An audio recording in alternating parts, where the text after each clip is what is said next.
Endi İnşallah. yuqorida bütün program jarayonida bütün bu nurg'un ijobiy nuqtalarni so'zlandi. Obyektiv bo'lishim kerak. Albatta millatimiz ichida hech qanday ishninki %100 qabul qilinishi, %100 ishoratni elishi mumkin emas. Lekin hamda bugun sizma erkin holatda istiqlolga chiqishingiz albatta bu ish bo'lgandan keyin hamda mumkin bo'ldi endi. Radyo'nun takalganlığının bir yaxşı tərəfi. Yani erkin aldı siz bilen sözleşeldim. Xoş. İlgirimi köp qitim təklif qılğandılar, mən onun üçün keçirim sorayım. Çünki mən degəndək bəzi bir çəklimlər bolğanlıq üçün bu İstiqlal televiziyasına çıxışdan, yəni çıxışqa imkan bolmagan. Radyo'nun takılıp gelişi mening fikir erkinligimde yol içildi demek. Xoş. İnşallah bundan keyin hamma erkin holatda, hatto ko'rmalarımızdan birisi yozibdi. Erkin bo'lmagan radio stansiyada Uyg'urlar deb ifodalashga majbur bo'lgan bo'lsin, endi Sharq Turkiston deb atashma yangilik tuyuldi, muborak bo'lsin debdi. Menimcha afsuski bu sual sorg'uchining siyosiy yani tushunchasining intayin acizligini yani aşkarlap koygan bir sual. Bir Amerika siyasetini, dünya siyasetini düşünen bir insan buna sual sormaydı. Doğru, çünkü nurgulları düşünmegendeki hazırgacha hamda bek jiq anglaymiz ham da hazırgacha. Belki sizlar anglaydığansızlar. To'g'ri, faqat tanqidlashga gap topolmaganda nurg'un Uyg'urlar bu biz Sharq Turkiston dalamidi deyish orqali tanqidni nashrini sanchigan bo'ldi radiomizga to'g'ri.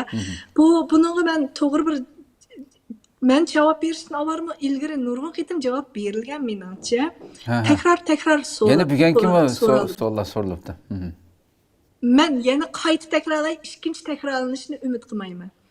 Chunki men deganimdek radyo Uyg'urlarning qo'li bilan ichilgan radio emas, shuning uchun Uyg'urlarning qo'li bilan taqalmadi. O'zingiz bilgandek. Albatta. Agar biz Uyg'urlarning kuchi bilan ichilgan radio bo'lsa, buni davomlashtirardik. Amerika hukumati tarafidan Amerikaning xalqining yig'ilgan bojlarining puli bilan qurilgan bir radioda sening Sharq Turkistonda deb buyruq qildiganga bizning haqqimiz yo'q, chunki Amerika siyosati qanday bo'lsa, Xitoy tutgan tashqi siyosati bu radiomu shu tashqi siyosatiga masalda menish kerak. Chunki hukumat tarafidan qurilgan va shart-sharoitlari shu Amerika siyosatining doirasidan chiqamaydi. Shuningga Erkin Osiyo radiosi muxbirlari Amerika hukumatining siyosiy mavqesini ko'rsatib vakillik qilgan bo'lg'ashqa, Amerika hukumati o'zining tashqi siyosatida masalan Sharq Turkiston dalamaydi, u vaqtida Xitoyga urush ochgan bo'ldi, uning birligini bo'lgan bo'ldi. Biz bu mustaqillikni qo'llagan bo'lamiz. Tayvan masalasi Amerika Xitoy o'rtasidagi eng chong ixtilof. Sharq Turkiston masalasi ikkinchi ixtilof bo'lib qoldi. Shunday emasmi? Shunga bu siyosiy nuqtadan aytganda bu radyoda Sharq Turkiston deyish Amerikaningki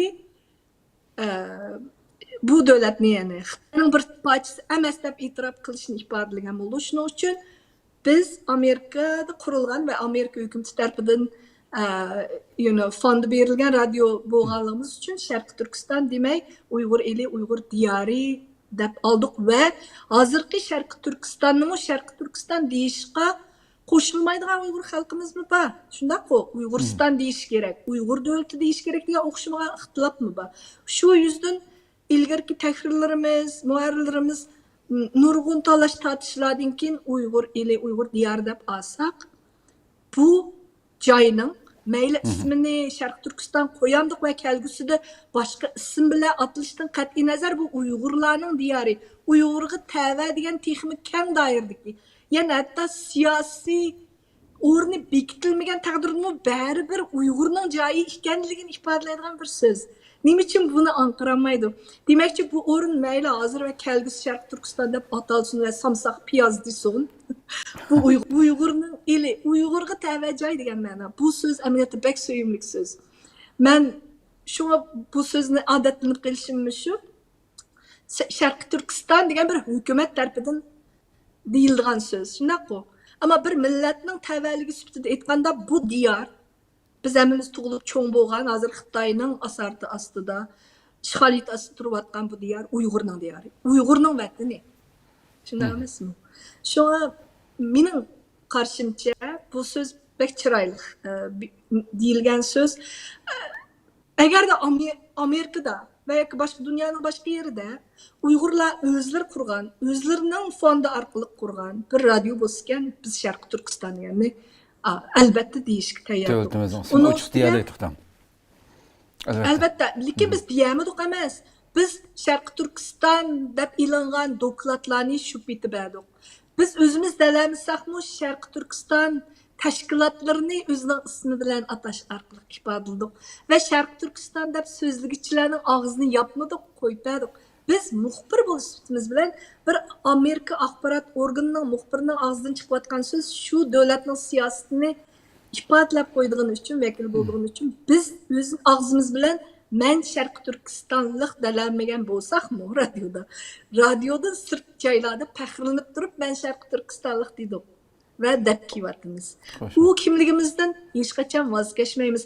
Eng muhimi men Uyg'ur xalqidan, Uyg'ur tuprog'idan voz kechmayman. Keyin kelgusini uqmaymiz, bilet tashlash yana ovoz qo'yish to'g'ri qolsa u davlatning ismi agar Sharq Turkiston qurilma deyilmay Uyg'ur davlati, Uyg'ur Cumhuriyati deb qurilib qolsa u chog'da bugun Sharq Turkiston deb so'zlayotganlar to'xtab qolamda, u vaqtida Uyg'ur davlatiga qarshi chiqqanda unda shu vaqtning masalasida to'g'ridan.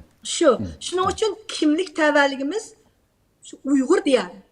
Uyg'urning eli undaqcha aytganda. Bu texnik keng doirada, texnik cho'nqur doirada bir so'z.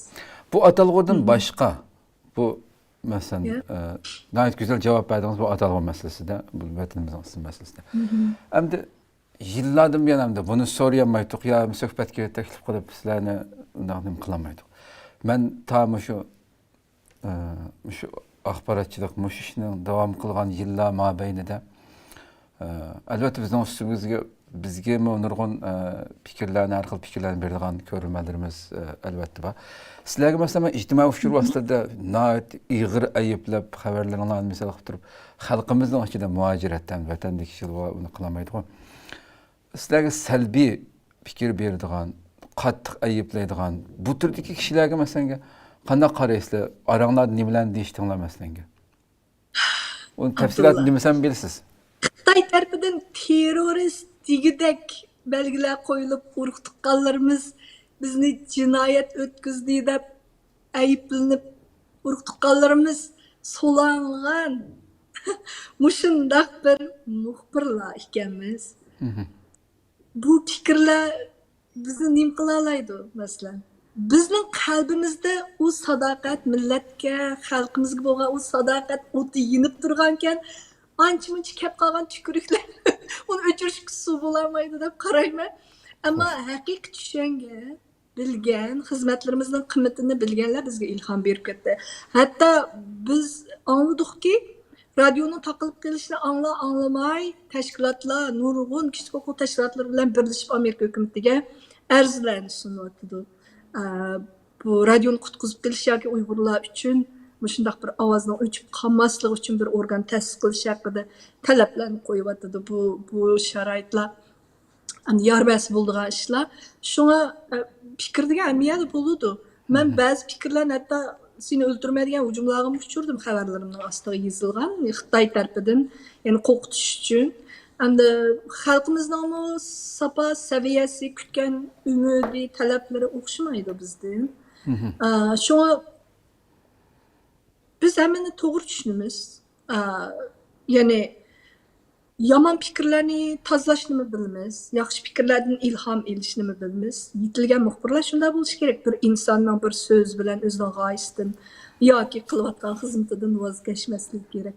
Bizni Xitoyning zulmi voz kechtirolmagan yerda boshqa hech narsa voz kechtirolmaydi. Yani şunu deyim. Güzel cevap.